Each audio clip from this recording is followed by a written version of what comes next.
এই প্লাস্টিকটা ছিল হচ্ছে একটা কাপড় নিয়ে আসছিল, তো এই কাপড়ের থেকে এই প্লাস্টিক থেকে ফুলগুলি কেটে কেটে রং করে আমি একটা অবিবাহিত একটা কাচের জারের উপরে এটা দিয়ে দিচ্ছি।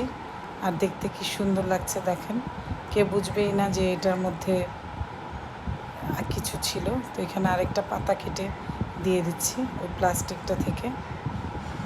দেখুন এবার দিয়ে এটার উপরে কালার করেছি ফার্স্টে, তারপরে কেটে কেটে এগুলি বসিয়ে দিয়েছি। আরও ফিনিশিং করব, জাস্ট এতটুকু দেখালাম যে কীভাবে কেটে কেটে বোঝা যাচ্ছে যে এখানে আর্ট করা বোতলটার মধ্যে, হালকা বোঝাই যাচ্ছে না যে আমি কেটে দিয়েছি।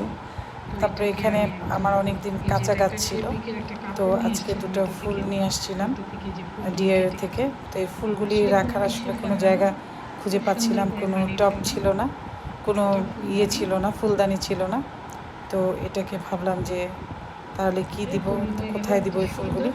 এই যে দিয়ে দিলাম দুটো ফুল, দেখুন কি সুন্দর একটা ফুলদানি হয়ে গেল।